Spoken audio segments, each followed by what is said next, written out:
Partimos por isso para a conversa com Cristina Mota, do movimento Missão Escola Pública. Muito bom dia, Cristina. Mais uma vez, muito obrigado também por estar aqui connosco na CNN de Portugal, nas vésperas de mais um ano letivo, marcado novamente pela falta de professores. Bom dia, Pedro. Agradeço desde já o convite. Efetivamente, marcado pela falta de professores, um agravamento nesta falta de professores e também estes erros que nós temos. Está pior do que há um ano. Está pior, sem dúvida. Nós tivemos, por exemplo, aqueles 3.000 horários que não obtiveram candidato na altura do concurso de mobilidade interna e contratação, comparativamente com o ano anterior, tinham sido apenas 164. Portanto, temos aqui um agravamento, sem dúvida. Mas porquê? Qual é a explicação para esse agravamento? A falta de atratividade da carreira, primeiro que tudo. Portanto, nós não temos professores jovens... que estão também a reformar-se? Também.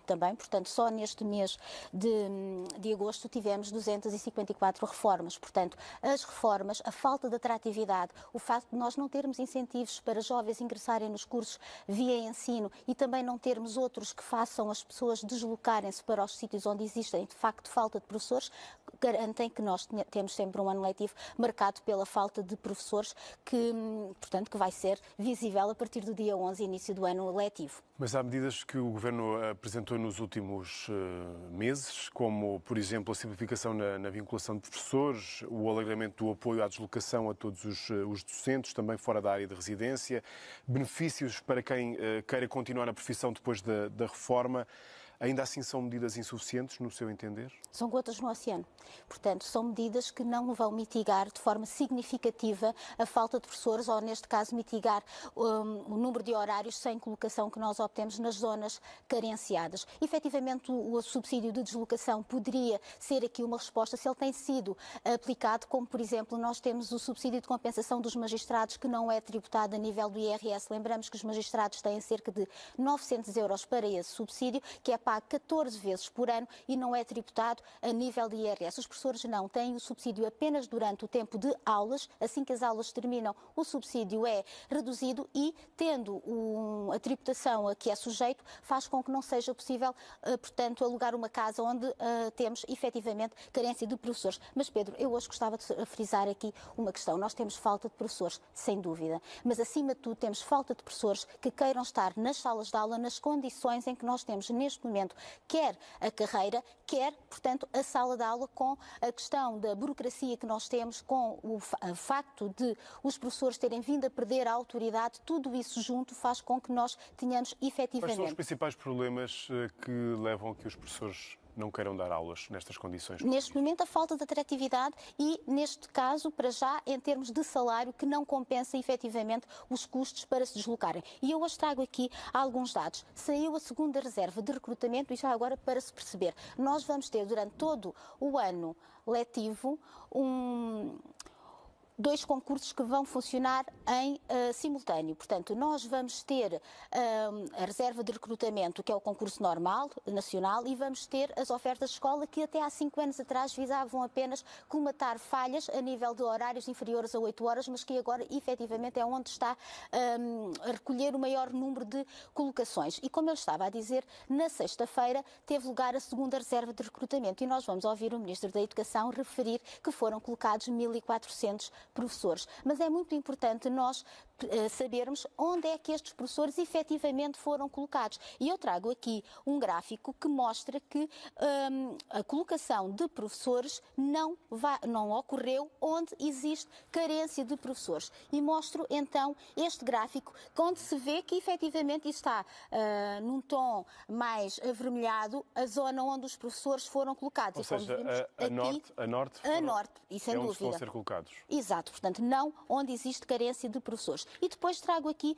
um outro gráfico, por exemplo, no grupo de matemática, por acaso é o meu grupo, onde se vê que abaixo do centro nós não temos qualquer colocação. O mesmo acontece com o grupo de português. Portanto, quando nós olhamos para este gráfico, verificamos que abaixo, portanto, a sul, nós não temos colocações nesta fase nas reservas de recrutamento, seja, porque não existem professores. Persiste, sem dúvida. Trago aqui ainda um outro que diz respeito à biologia e geologia, que tem aqui uma particularidade a nível do Algarve, onde efetivamente tivemos algumas colocações neste grupo. Porquê é que será que tivemos esta colocação ali? Porque nós temos uma faculdade no Algarve com o curso de Biologia Marinha e certamente recrutamento é o que está efetivamente aqui a colmatar a falha neste grupo de recrutamento. O que nos leva para outra questão. Foi indicado agora no último Conselho de Ministros, na quinta-feira, que serão direcionados para a formação de professores cerca de 27,2 milhões de euros.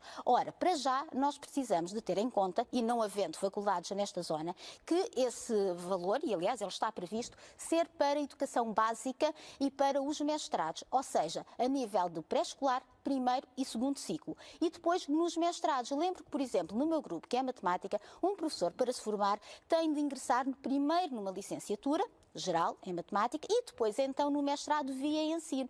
Ou seja, este valor não vai incidir nas licenciaturas que vão colmatar a falha de professores a nível do terceiro ciclo e do ensino secundário. Portanto, temos aqui uma questão e quando o Ministro indicar números é preciso tê-los presentes. E trago-lhe ainda outros números, Pedro. Trago números que dizem respeito à lista de não colocados nesta reserva de recrutamento. E eu fui analisar alguns grupos. O de português, por exemplo, ainda tem 1.026 professores profissionalizados na lista de não colocação. O de matemática tem 684 professores profissionalizados na lista de não colocados. Porquê é que estes professores estão na lista de não colocados e não prefazem estes horários que aqui estão em falha?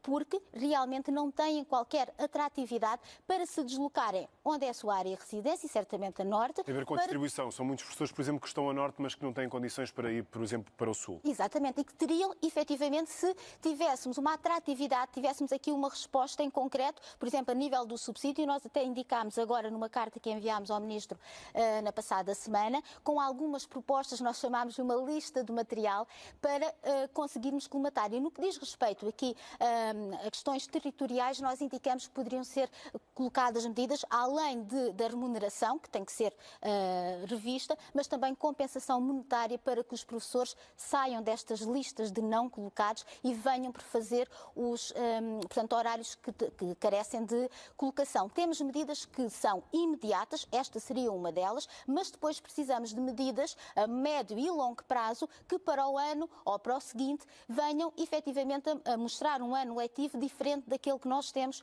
neste momento. Pedro, só para concluir, e porque eu me esqueci, estes dados foram obtidos com a colaboração do nosso colega David Martins, que tem feito um excelente trabalho a nível da análise de dados dos concursos e que tem colaborado connosco, Comissão Escola Pública. E nós agradecemos também ter trazido esses dados que acabam por também mostrar a dimensão deste problema nas vésperas de mais um arranque do ano letivo. E a necessidade de haver uma revisão do Estatuto da Carreira Docente com urgência a começar este ano e que comece desde logo com a valorização salarial, a abolição do número de limite de vagas de acesso aos escalões e tenhamos efetivamente uma valorização da carreira que não tem tido lugar nos últimos anos. Cristina Mota, muito obrigado mais uma vez pela sua presença. Obrigada. E um bom ano letivo.